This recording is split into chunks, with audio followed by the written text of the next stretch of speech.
कहना यह था कि दुनिया में 100 करोड़ लोग खुले में शौच के लिए अभिशप्त हैं, उनमें से 60 करोड़ लोग भारत में। मुझे निश्चित रूप से उस दिन इस तरह का एहसास हो रहा था कि आजादी के 68 साल बीत जाने के बाद में भी आज हम अपनी माताओं बहनों को सामान्य शौचालय की सुविधा नहीं दे पाए और मेरी माताओं बहनों को नित्य प्रतिदिन अपनी गरिमा के साथ समझौता करना पड़ता है। नित्य प्रतिदिन सूरज ढलने का इंतजार करना होता है या सूरज उग नहीं जाए, इसकी चिंता में बार बार रात में करवटें बदल करके जागते हुए सोना पड़ता है। ऐसी परिस्थिति को बदलने के लिए नरेंद्र मोदी जी की सरकार ने संकल्प किया कि हम देश को 5 साल में खुले में शौच से मुक्त करेंगे।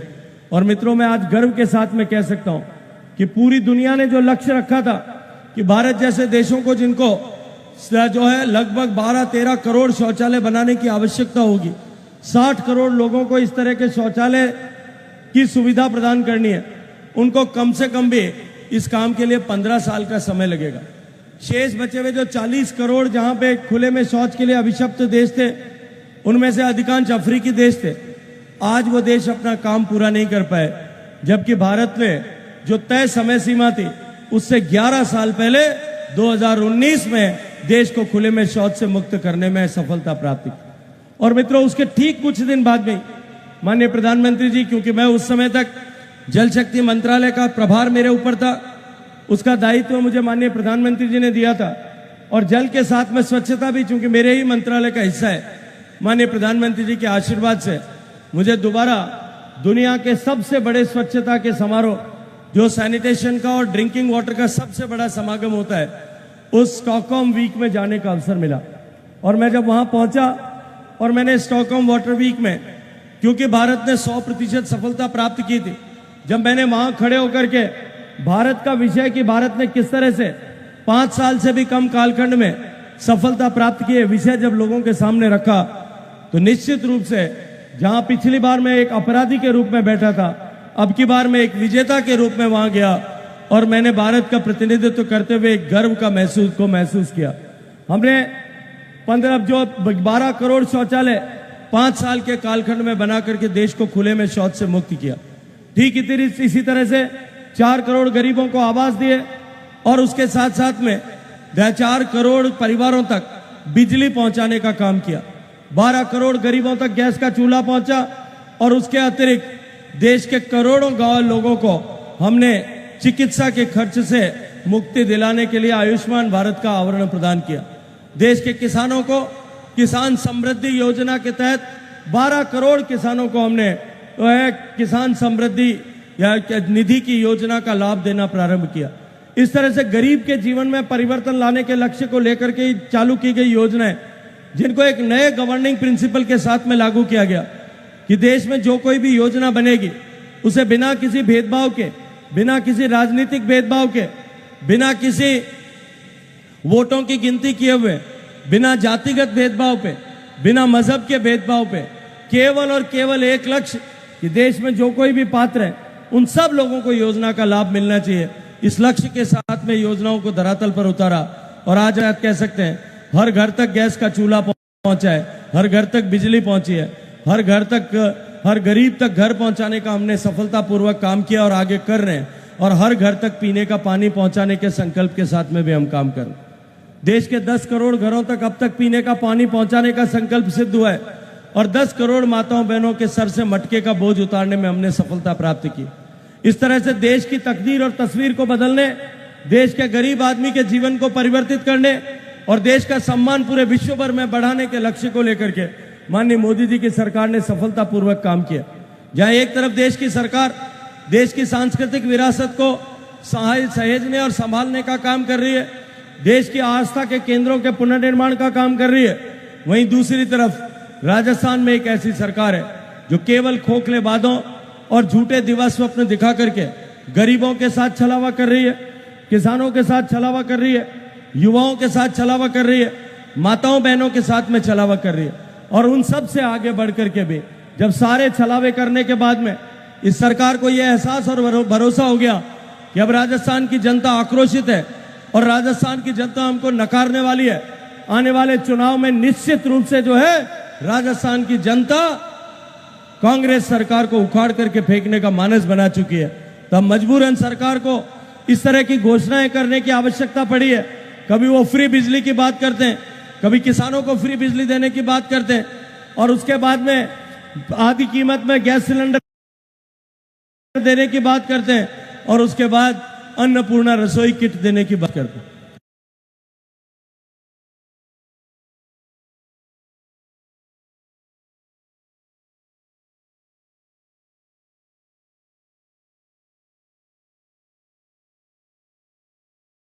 बिजली के हालात आप सबसे छुपे नहीं है। मुझसे पहले बात करते हुए आधे कारण से, सिंचाई न कर पाने के कारण से आज उसकी फसल चौपट हो गई। मैं आज आप सबसे पूछना चाहता हूं, क्या आपके खेत में बिजली आती है? आपके खेतों में क्या बिजली आ रही है? दोनों हाथ खड़े करके बताओ, खेतों में बिजली आ रही है क्या? ये मीडिया के बंधु बैठे हैं, इनको मैं कहूंगा अपने कैमरे को उस तरफ करो और लोगों की भावनाओं को देखो कि किस तरह से लोग बिजली के कारण से त्रस्त हैं। मैं पूछना चाहता हूं कि आपको मुफ्त की बिजली चाहिए या किसान को खेत में बिजली आनी चाहिए? ये व्यवस्था चाहिए। हम बिजली का बिल भरने को तैयार हैं। ये 2000 यूनिट बिजली का झुंझुना पकड़ा करके हमारे साथ जिस तरह से खिलवाड़ की गई, आज लाखों लाख किसान जो है राजस्थान के, वो कर्जे के बोझ के तले दबने वाले। और इतना ही नहीं, फसलें खराब हो जाने के कारण से जो फसल का खराबे का मुआवजा मिलना चाहिए, उस मुआवजे के लिए आवश्यक है कि क्रॉप कटिंग एक्सपेरिमेंट होना चाहिए। लेकिन क्योंकि सरकार की इंश्योरेंस कंपनी के साथ सेटिंग है और सरकार के सारे रेवेन्यू डिपार्टमेंट के कर्मचारी, पटवारी और आरआई सब हड़ताल पर हैं, उनके चलते हुए गिरदावरी नहीं हो पा रही है, और गिरदावरी नहीं होने के कारण से फसल कटाई का एक्सपेरिमेंट नहीं होगा, और ये जो किसान जिसकी फसल खराब हुई है, इसका मुआवजा भी संकट में पड़ने वाला है। सरकार का मन नहीं है, क्योंकि सरकार के हाथ जो है इंश्योरेंस कंपनी के साथ में मिले हुए हैं, वो अपनी जेब में चांदी भरने के लिए आपका गला काटने के लिए आपका पाप कर रही। इसी तरह से राजस्थान में किसानों के साथ अन्याय करने के बाद इस सरकार ने ये जो रेवड़ियां बांटने का काम किया, इसने कहा कि हम अन्नपूर्णा किट देंगे। गरीब को लगा कि शायद सरकार मेरे भले का सोच रही है। मोदी जी ने 80 करोड़ लोगों को राशन दिया था, 3 साल तक अभी भी दे रहे हैं। मुफ्त गेहूं दे रहे थे, दाल दे रहे थे। इस सरकार ने कहा कि हम भी अन्नपूर्णा पैकेट बांटेंगे। अन्नपूर्णा के पैकेट को आप में से किसी को मिला हो तो मैं आपसे कहूंगा, इन पत्रकार मित्रों से भी कहूंगा कि उस अन्नपूर्णा के पैकेट को लेकर के एक से जो है शहर में किराने की दुकान पर लेके जाइएगा, उसको खोल करके उस सब चीजों का तोल करवाइएगा। उस तोल के आधार से उसकी मार्केट रेट एक पर्ची पर लिखिएगा, और उसके बाद में एक बार कोशिश करके पता करिएगा कि सरकार ने ये कितने रुपए में खरीदा है। 270 रुपए का सामान सरकार 370 रुपए में खरीदती है, वो 100 रुपए, और वो तो हम तो रिटेलर से लेने की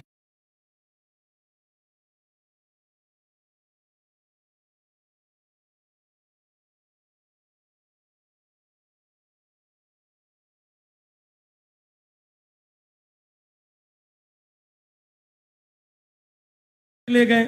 सरकार ने तो कम से कम उचित गुणवत्ता का तो देते।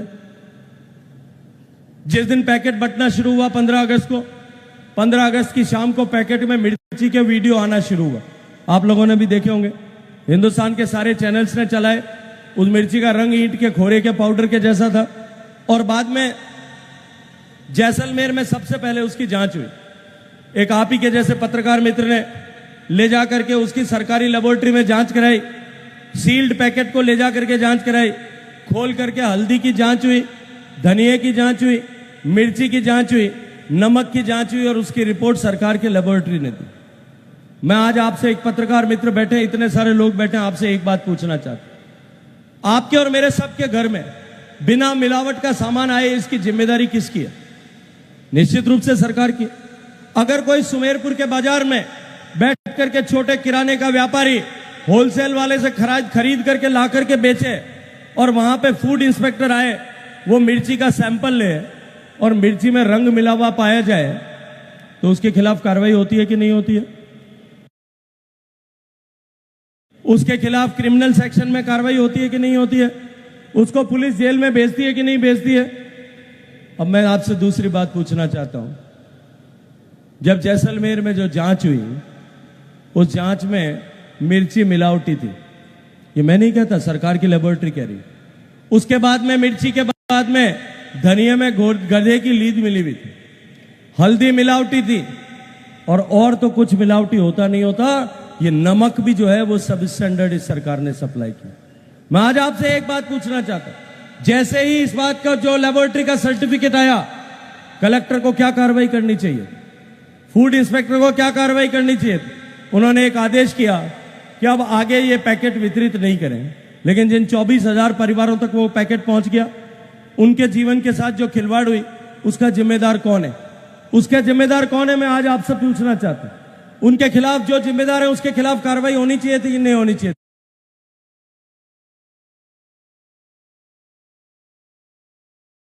सुमेरपुर के उस राशन विक्रेता के, किराना की दुकान वाले के खिलाफ जिन क्रिमिनल सेक्शन में केस बनता था, पीपी चौधरी साहब, वो का वही केस अशोक गहलोत साहब के खिलाफ बनना चाहिए कि नहीं बनना चाहिए? बनना चाहिए कि नहीं बनना चाहिए? मेरे छोटे छोटे बच्चे हैं, उनको ये मिलावटी भोजन कराने के कारण से उसका किडनी खराब हो गई, उसका लीवर खराब हो गया। उसका जिम्मेदार कौन? केवल जब जैसलमेर में नहीं हुआ, बाड़मेर में भी इसी तरह हजारों पैकेट रुक गए। और उसके बाद में जो एफएसएसआई है, जो फूड सेफ्टी का काम करने की जिम्मेदारी जिसके पास भारत सरकार में, हमने उनसे आग्रह किया और आग्रह करके कहा कि आप सैंपल उठाइए। उन्होंने पूरे राजस्थान भर में से 265 सैंपल जो है वो अन्नपूर्णा किट के उठाए। और मित्रों, 265 सैंपल में से मेरे पास रिपोर्ट है, मैं आप सबको दे सकता हूं।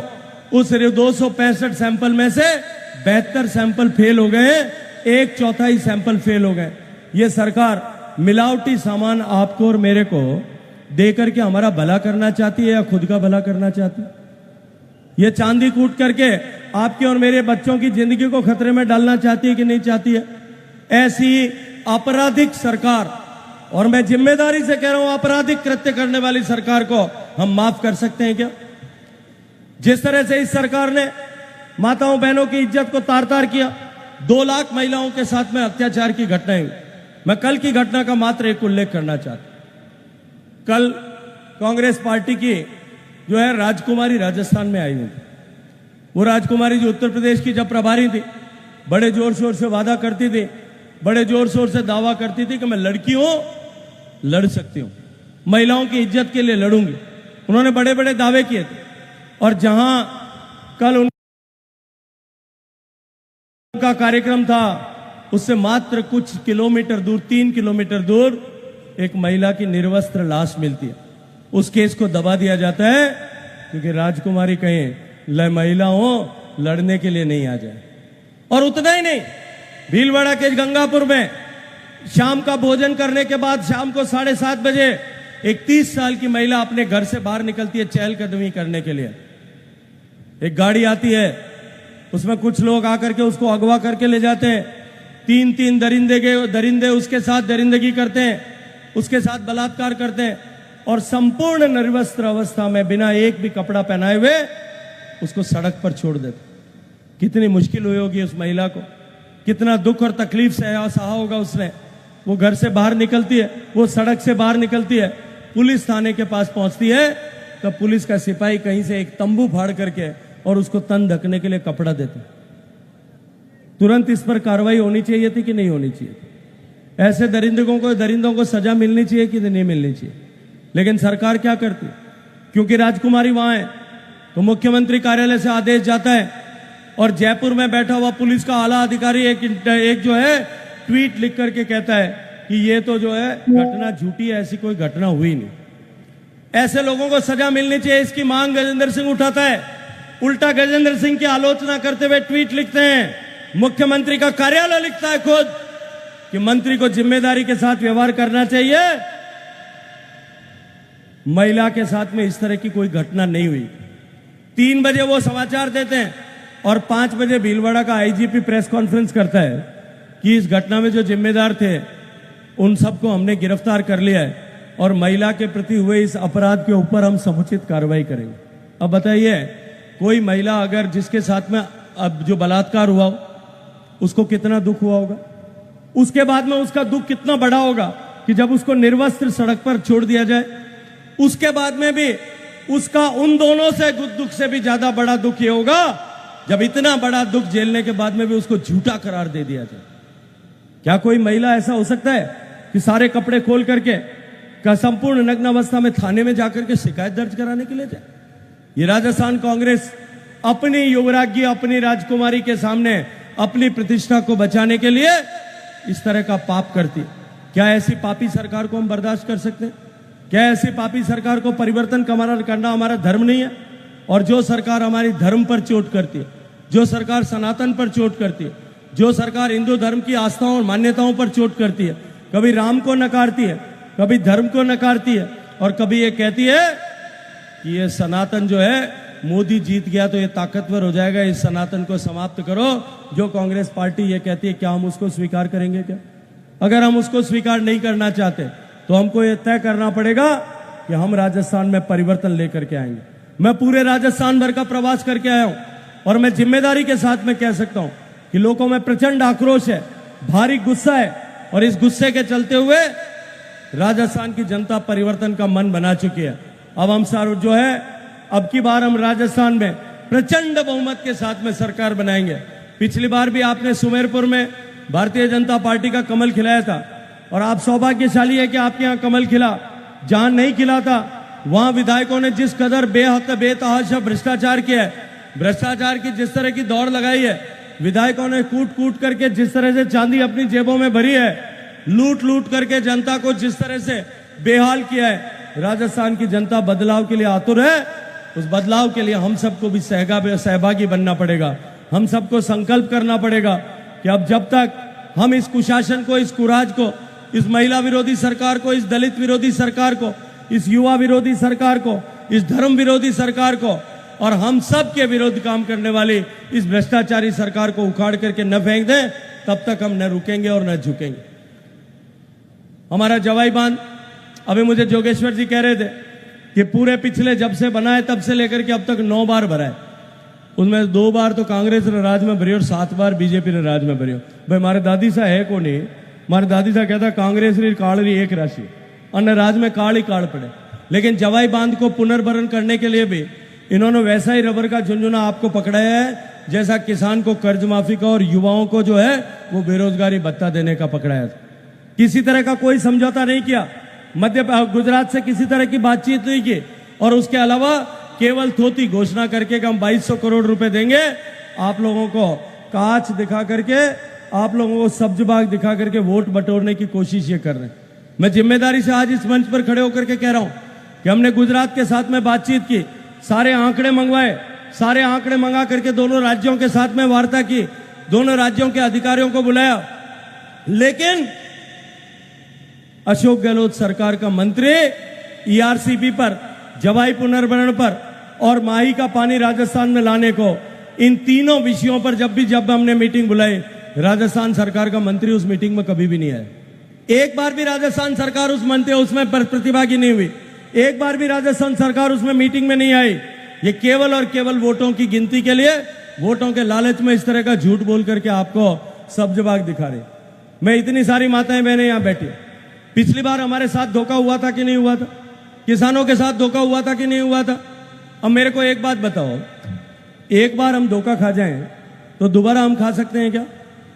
एक बार अपन घर में रात रसोई में आडो खुल्लो रह जावे और या पींदरो ने ढकार दूध मिनी पी जावे, बिल्ली पी जावे, और हिली हिली दूसरे दिन आवे, जब आप कहीं करा बाबू सा दूसरे दिन आवे तो कहीं रखा, वो देखो कहीं बेलन क्या चीपियो कहीं रखा, क्या होट रखा, कहीं रखा। तो हम के बार पिछली बार अपन ने जो है अपन ने मिनी लुट गई, हम क्या कहीं करना है? हम क्या पहल के तो कहता किसान ने जो है वो कर्जो माफ कर रहा, हम क्या कहवा कि किसान जो है जवाई बंदो भर दे, कूड़ा आदमी यारो भरोसो कर सका गई, झूठा आदमी यारो भरोसो कर सका, भरोसारी भैया कहीं लावे, हमें आपार पाटा चाहिए कहीं। तो अब की बार इनका इलाज करने की जिम्मेदारी किसकी है? झूठे लोगों को सजा देने की जिम्मेदारी किसकी है? जिनकी सजा है और जो सजा देना चाहते हैं और जो जिम्मेदारी मानते हैं, वो दोनों हाथ खड़ा करें, मुट्ठी बंद करें और पूरी ताकत के साथ में बोलें भारत माता की, भारत माता की, भारत माता की।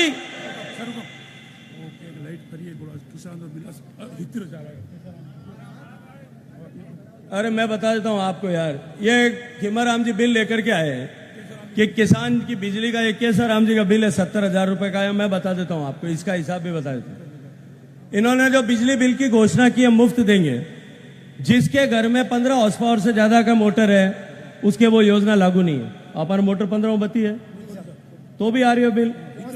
तो हिंदुस्तान में राजस्थान में 80% पश्चिमी राजस्थान रा लोगों तो पहली बारे कर दियो। काले परसों एक कूड़ और बोलियो कि गया बहरों में इंश्योरेंस करा और 40,000 रुपया देवा।